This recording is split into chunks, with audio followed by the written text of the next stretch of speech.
నమస్కారము. నా పేరు మహిత. నేను ఇప్పుడు భరతనాట్యంలోని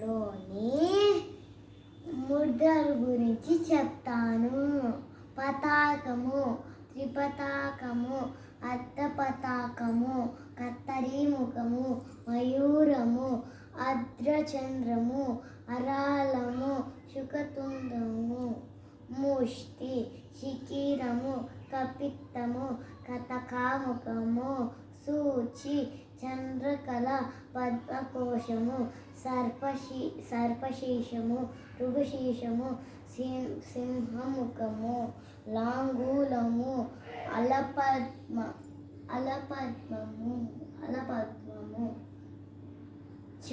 చతురము, భ్రమరము, హంసాస్యము, హంసపక్షము, సందంశము, ముకులము, తామ్రచూరము, త్రిశూలము. వీటిని హసంయుత హస్తాలు అంటారు. 28 ఉంటాయి.